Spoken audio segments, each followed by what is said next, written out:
الحمد لله رب العالمين والعاقبة للمتقين والصلاة والسلام على سيد الأنبياء والمرسلين سيدنا ومولانا محمد وعلى آله وأصحابه أجمعين. أما بعد فقد قال الله تبارك وتعالى في القرآن المجيد: أعوذ بالله من الشيطان الرجيم بسم الله الرحمن الرحيم.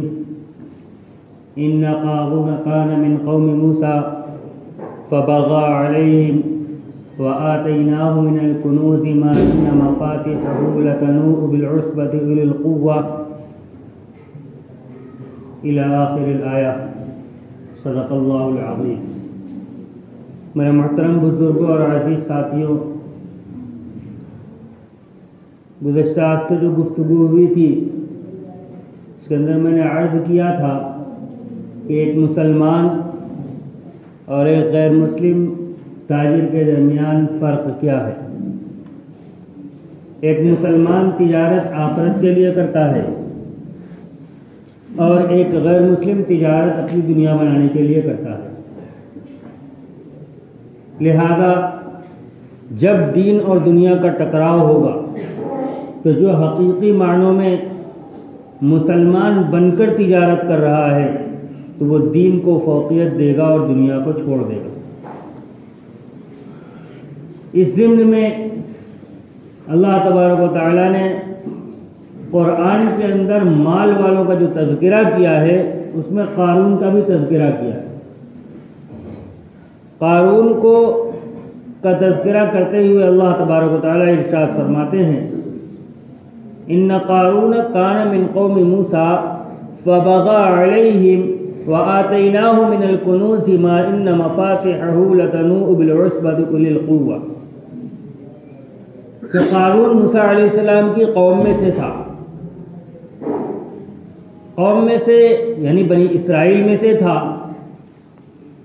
ایک قول کے مطابق حضرت موسیٰ علیہ السلام کا چچا زاد بھائی تھا اور دوسرے قول کے مطابق حضرت موسیٰ علیہ السلام کے والد کا چچا زاد بھائی تھا. اللہ تبارک و تعالیٰ نے اس کو مال عطا کیا اور اس مال کی وجہ سے فبغى علیہم، تو اس نے حد سے تجاوز کیا، تکبر اور بڑائی اس کے اندر آ گئی، منافقت پہ اتر آیا. تو اس کی قوم نے یعنی بنی اسرائیل نے کہ برآوردہ لوگوں نے اس کو نصیحت کی. اذ قال له قومه لا تفرح، جب قارون کی قوم نے قارون سے کہا کہ اتراؤ مت، اکڑ مت رکھو اپنے اندر. ان اللہ لا يحب الفرحین، اللہ اکڑنے والوں کو، اترانے والوں کو پسند نہیں کرتا.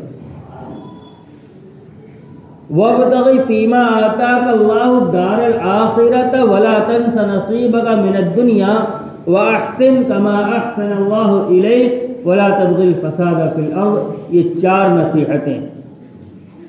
وَابْتَغِ فِيمَا آتَاكَ اللَّهُ الدَّارَ الْآخِرَةَ، اور تلاش کرو، کوشش کرو جو کچھ اللہ تبارک و تعالیٰ نے تمہیں دیا ہے اس میں آخرت کی، یعنی اس مال کے ذریعے سے وہ کام کرو جس سے تمہاری آخرت سنور جائے.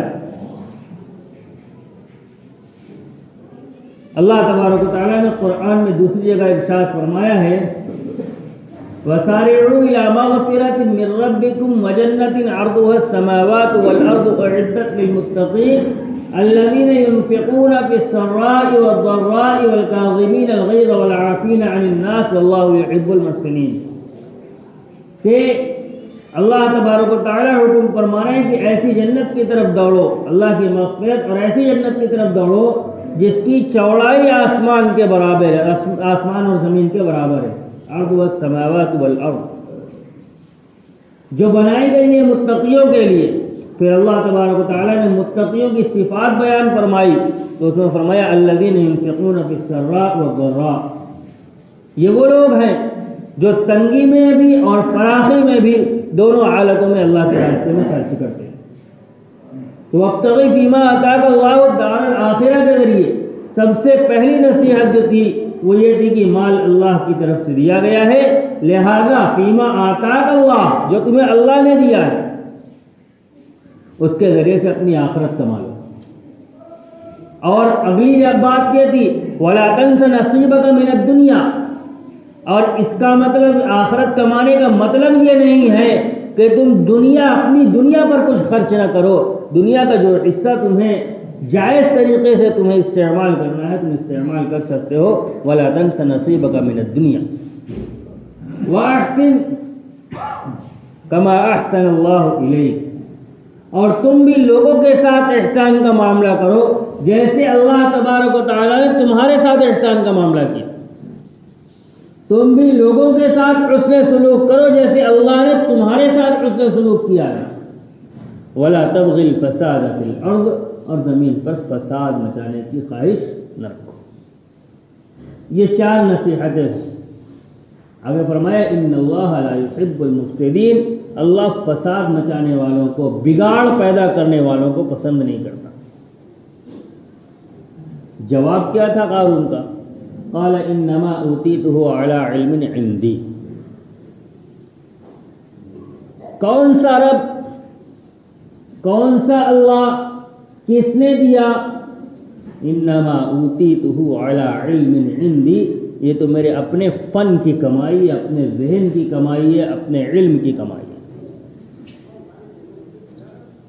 اب ذرا ہم اپنے معاشرے کے اوپر آئیں۔ یہ ساری نصیحتیں ہمارے لیے بھی ہیں اور یہ جواب ہمیں نہیں دینا ہے، ہمیں ان نصیحتوں کو قبول کرنا ہے اور جواب ہمارا اس کے الٹ ہونا چاہیے۔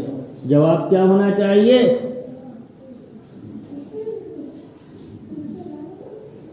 حضرت سلیمان علیہ السلام نے جواب جو دیا تھا وہ جواب ہمارا ہوگا۔ فلما رآه مستقرا عنده قال هذا من فضل ربي ليبلوني أأشكر أم أكفر۔ یہ سلیمان علیہ السلام کا جواب ہے۔ ہمارا جواب یہ ہونا چاہیے کہ جب سلیمان علیہ السلام کے پاس ملکہ بلقیس کا تخت لایا گیا، پلک جھپکتے میں تخت آپ کے سامنے حاضر کر دیا گیا، تو یہ بہت بڑی بات تھی۔ اس پر سلیمان علیہ السلام نے جو کہا وہ یہ فلما رآہ مستقرا عنده، جب تخت اپنے سامنے دیکھا ہے موجود تو کہا ھذا من فضل ربی، یہ میرے رب کے فضل سے، لیبلونی اشکر ام اکفر، اللہ نے یہ فضل ہمارے اوپر کیوں کیا ہے؟ تاکہ اللہ ہمیں آزمانا چاہتا ہے کہ ہم اللہ کا شکر ادا کرتے ہیں کہ اللہ کی ناشکری۔ یہی ایمان۔ اب ہم اپنا موازنہ کریں اور اپنے معاشرے کی ذہنیت کا جائزہ لیں تو ہمارے یہاں جواب کیا ہوتا ہے؟ انما اوتیتہ علی علم عندی، ہمارا جواب ہوتا ہے یا ھذا من فضل ربی لیبلونی اشکر ام اکفر ہوتا ہے۔ ہماری سوچ سب الٹی چل رہی ہے۔ آدمی کاروبار کے فیل ہو جانے پر یا کاروبار کے چل جانے پر ساری وجہ اپنی تدبیر کو قرار دیتا ہے۔ تدبیر اختیار کرنے کا حکم ہے، اس سے منع نہیں ہے۔ نبی علیہ السلام نے فرمایا ہے کہ اونٹ کے گلے میں رسی ڈال کے، اونٹ کے پاؤں میں رسی ڈال کے پھر اللہ پر بھروسہ کیا جائے گا، اونٹ کو کھلا چھوڑ کر اللہ پر بھروسہ نہیں کیا جائے گا۔ یعنی توکل کا مطلب یہ نہیں ہے کہ آدمی بیٹھ جائے، جو ہوگا مقدر میں آئے گا، تدبیر اختیار کی جائے گی اور اس کے بعد پھر تقدیر پر بھروسہ کیا جائے گا۔ تو ہم موازنہ کریں، ہمارا جواب انما اوتیتہ علی علم عندی پر ہوتا ہے۔ اگر کیوں ہمارے اندر شکر کا وہ جذبہ پیدا نہیں ہوتا جو جذبہ ہمارے اندر شکر کا ہونا چاہیے۔ جب شکر کا جذبہ آئے گا انسان کے اندر تو آدمی کو ہر وقت اس بات کا احساس رہے گا کہ یہ مال اللہ نے دیا ہے، مال اللہ نے دیا ہے، میری اپنی محنت، میری اپنی اس کا اس میں کوئی ذکر ہی نہیں ہے، اس کا کوئی تصور ہی نہیں ہے۔ اللہ چاہتا تو دیتا، اللہ نے چاہا تو دیا، نہ چاہتا تو میری صلاحیت اس مال کو یہاں تک لا نہیں سکتی۔ جب یہ ایمان بنے گا اور یہ ہر وقت آدمی کے تصور کے اندر رہے گا تو اس مال کی وجہ سے اس کے دل میں کبھی تکبر نہیں آئے گا، کیونکہ وہ سمجھتا ہے کہ یہ مال مجھے اللہ نے دیا ہے، میری اپنی صلاحیت کا اس میں کوئی کمال نہیں۔ اور جب اپنی صلاحیت کے اوپر یقین ہوگا اور یہ ہوگا کہ میری صلاحیت ہے، میں تو کما لوں گا، میں نے اپنی صلاحیت سے کمایا ہے، صلاحیت نہ ہوتی تو صرف تقدیر سے کچھ ہونے جانے والا نہیں تھا، یہ اگر ذہن بنے گا تو پھر آدمی کے اندر تکبر آئے گا۔ آج ہمارا ذہن یہی بن رہا ہے، ہمیں اپنی صلاحیت پر اعتبار ہے، تقدیر کا یقین ہمارا کمزور ہے۔ لہذا یہ چاروں نصیحتیں ہمارے لیے ہیں، ان چاروں نصیحتوں کے اوپر اپنے آپ کو لانا ہے۔ پہلی نصیحت، لا تفرح، تکبر نہیں آنا چاہیے، اطراحٹ نہیں آنی چاہیے، اس لیے کہ اللہ کو ایسے لوگ پسند نہیں۔ دوسرے، جب مال آئے تو مال میں پہلا حق اس کا ہے جس نے مال دیا ہے، یعنی اللہ تبارک و تعالیٰ کا۔ زکوٰۃ اگر واجب ہو رہی ہے تو زکوٰۃ ادا کی جائے، صدقات نافلہ کا اہتمام کیا جائے۔ یقیناً زکوٰۃ ادا کر دینے سے مال کا جو واجب حق ہے وہ ادا ہو جاتا ہے، لیکن صدقات نافلہ، صحابہ رضی اللہ تعالیٰ عنہم نے پوچھا تھا وَيَسْأَلُونَكَ مَاذَا يُنْفِقُونَ قُلِ الْعَفْوَ، اللہ تبارک و تعالیٰ فرماتے ہیں لوگ آپ سے پوچھتے ہیں کہ کیا خرچ کریں، آپ ان سے کہہ دیجئے جو ضرورت سے زیادہ سب خرچ کر دیں۔ حضرت ابو ذر رضی اللہ تعالیٰ عنہ یہی کہا کرتے تھے، آج کا جتنا کام ہے اتنا مال رکھو، باقی خرچ کر دو، کل کا اللہ مالک ہے۔ اگرچہ علماء نے اس کے اوپر فتویٰ نہیں دیا ہے کہ ایسے زیادہ مال رکھنا جائز نہیں ہے، ذخیرہ اندوزی جائز ہے، تبھی تو زکوٰۃ فرض ہے، ذخیرہ اگر نہ ہو تو زکوٰۃ کبھی ہوگی ہی نہیں۔ تو وَابْتَغِ فِيمَا آتَاكَ اللَّهُ الدَّارَ الْآخِرَةَ وَلَا تَنْسَ نَصِيبَكَ مِنَ الدُّنْيَا، دنیا کے اندر جو ہماری ضرورت ہے جائز ضرورتوں پر بھی خرچ کیا جائے۔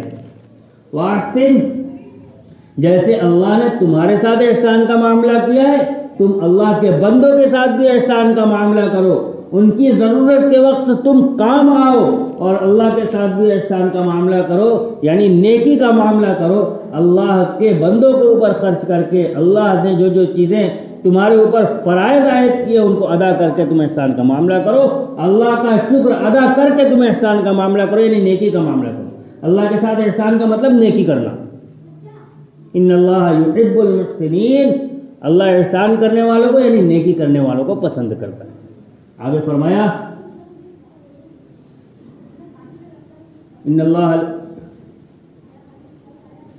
ولا تبغی الفساد فی الارض، زمین پر فساد مت مچاؤ۔ زمین پر فساد مچانے کا کیا مطلب ہے؟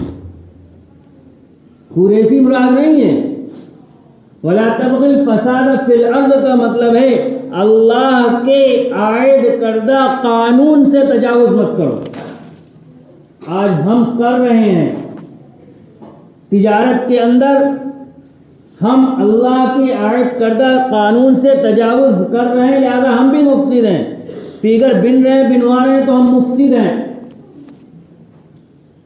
اگر ہم تصویر کی تجارت کر رہے ہیں تو ہم مفسد ہیں، ہم ولا تبغی الفساد فی الارض کے تحت آتے ہیں۔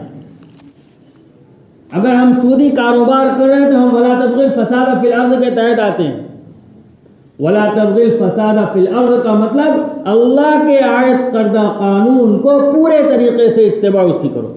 تجارت کے اندر، تجارت کوئی ایسی چیز نہیں ہے کہ ہماری دنیا جیسے چاہے اس میں برتیں۔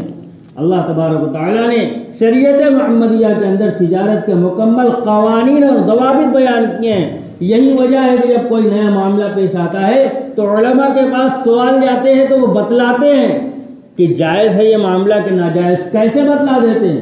جب شریعت میں اس کی رہنمائی موجود ہے تب تو۔ ہمارے یہاں تجارت بہت آسان ہو گئی، جس نے دکان کھول لی وہ تاجر ہو گیا۔ حضرت عمر رضی اللہ تعالیٰ عنہ کے زمانے میں بازار کے اندر دکان کھولنے کی اس شخص کو اجازت نہیں تھی جس نے تجارت کے مسائل نہیں سیکھے۔ ہمارے یہاں عمر رضی اللہ تعالیٰ عنہ تو ہے نہیں، لیکن ہم خود تو ہیں نا، ہمیں مر کے جانا ہے، لہٰذا ہم اپنی تجارت کی فکر کریں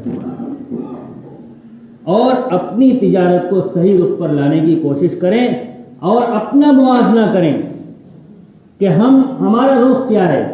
ہمارے یہاں دو چیزیں ہیں، اگر کاروبار کے اندر خسارہ ہو جائے تو تقدیر میں یہی لکھا تھا، اور اگر کاروبار چل نکلے تو کیا انتخاب تھا میرا مال کا، جو انتخاب میں نے کیا سب چل گیا۔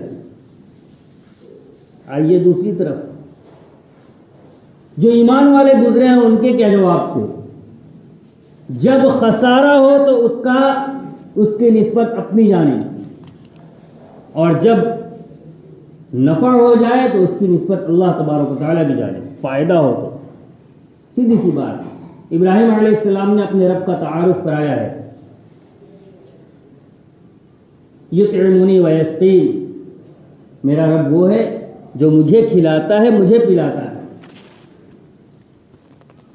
وَإِذَا مَرِضْتُ فَهُوَ يَشْفِينِ، بیماری بھی اللہ کی طرف سے آتی ہے، شفا بھی اللہ کی طرف سے آتی ہے، لیکن جب ابراہیم علیہ السلام نے تعارف کرایا اپنے رب کا تو کہا جب میں بیمار ہوتا ہوں تو اللہ شفا دیتا ہے۔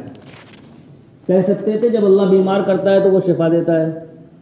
جب ایسی چیز کا تذکرہ آیا جو طبیعت کو ناگوار گزرتی ہے تو اس کی نسبت اپنی جانب، اور ایسی چیز کا تذکرہ جس سے ہمیں فائدہ ہو رہا ہے تو اس کی نسبت اللہ تبارک و تعالیٰ کی جانب۔ اشر ارید بمن فی الارض ام اراد بہم ربہم رشدا، دوسری جگہ اللہ تبارک و تعالیٰ نے ارشاد فرمایا ہے کہ کیا زمین والوں کے ساتھ شر کا ارادہ کیا گیا، یہاں نسبت نہیں ہے کس نے کیا، ام اراد بہم ربہم رشدا، یا ان کے رب نے ان کے ساتھ نیکی کا ارادہ کیا۔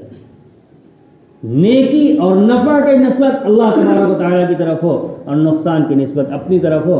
ہم غور کریں، ہمارا معاملہ اس کے الٹ ہے، اس کو درست کرنے کی ضرورت ہے۔ تجارت اس طریقے پر کی جائے جس طریقے پر رب راضی ہو جائے، یہی ہمارا ایمان ہے۔ التاجر الصدوق الامین مع النبیین